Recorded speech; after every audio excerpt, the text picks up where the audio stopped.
this message is for the people that run Rite-Aid and own Rite-Aid. And for all the people out there, all the moms of special needs people, or anybody that doesn't have a lot of money.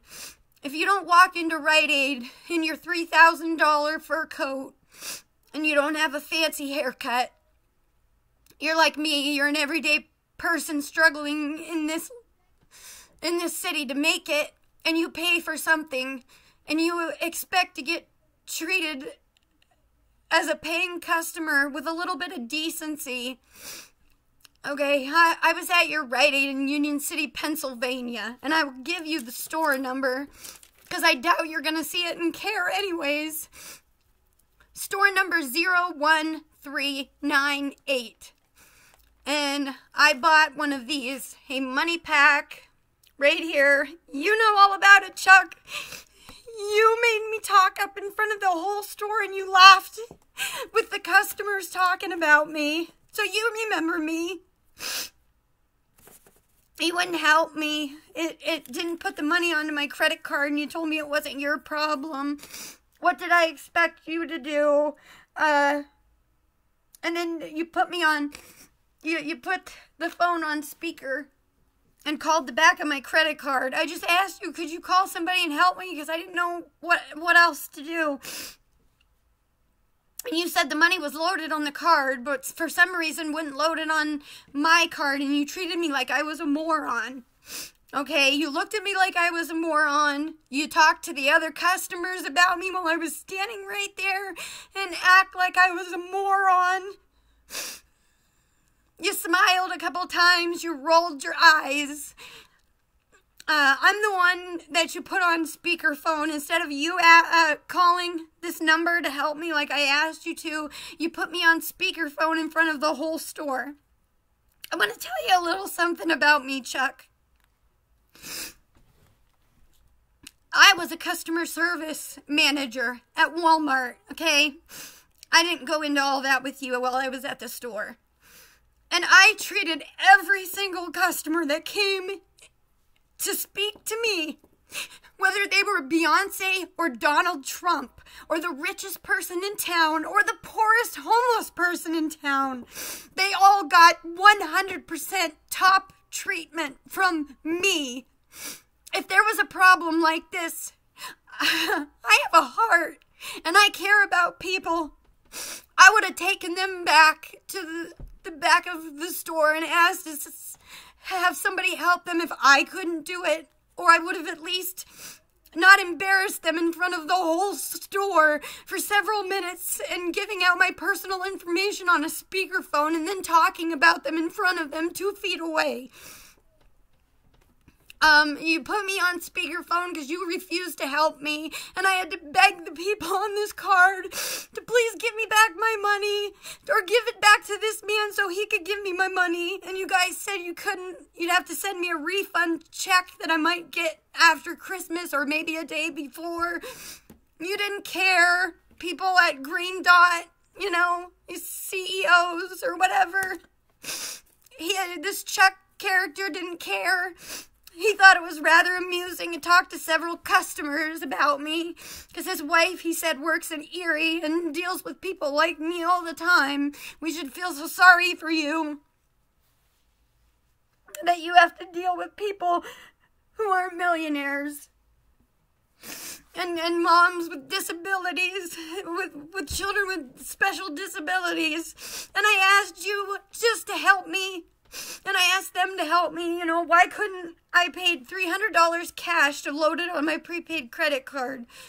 And if there's $300, they told me on the phone it was this card's fault. Something was wrong with the card.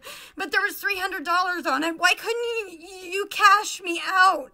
Or if you didn't know how to help me, why didn't you just say, you know, that you would get back to me or something instead of leaving me on a speakerphone in front of the store to argue with people on here and tell people all my business. And I had to tell these people on the phone that this $300 was going for Christmas for my disabled kids. And I begged people to have on the phone and you to have a heart for Christmas. You know, and they eventually did say they'd refund me and I'd get it after Christmas. I'm going to tell you something, Chuck. I called 1-800-Rite-Aid, but I know how you managers stick up for each other. So this will probably just get you. I'm just probably another person on YouTube, and everybody will think she's just complaining. And it's not the right place to go. But I want to tell you something, Chuck.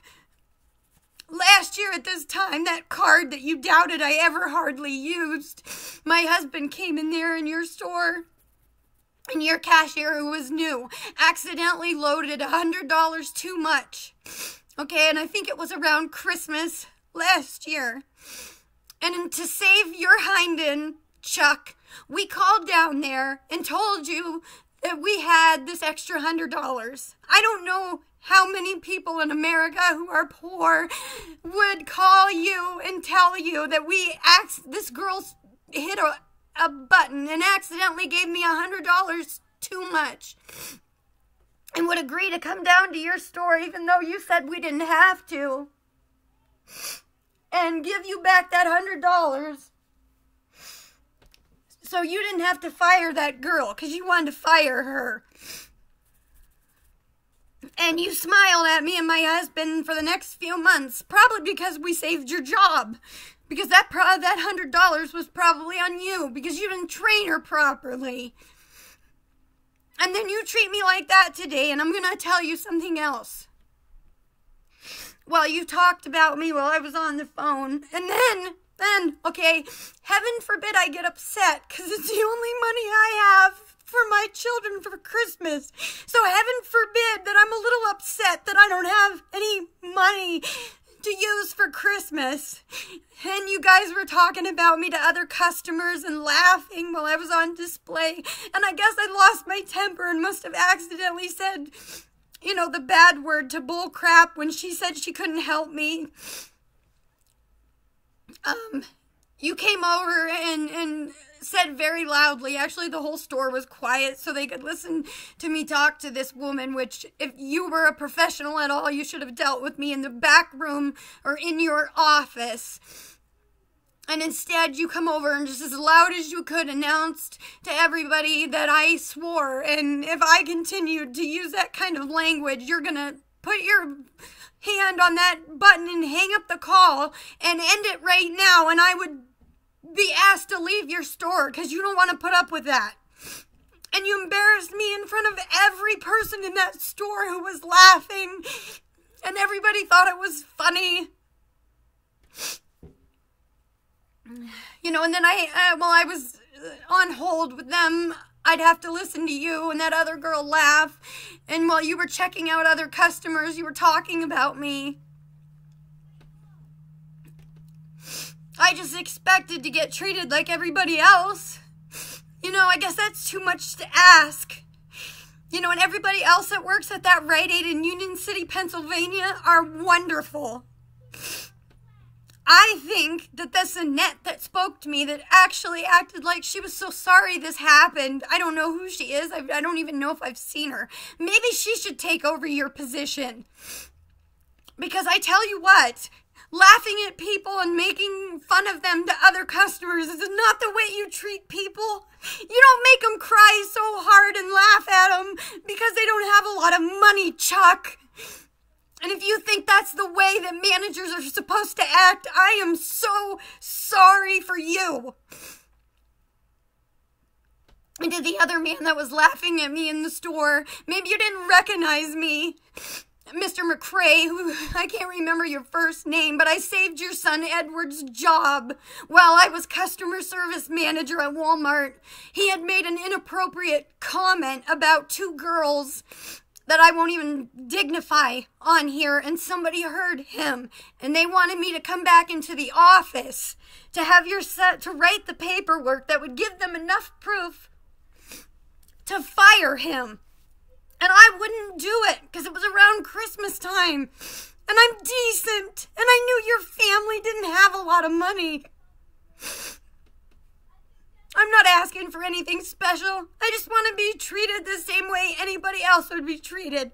This is outrageous.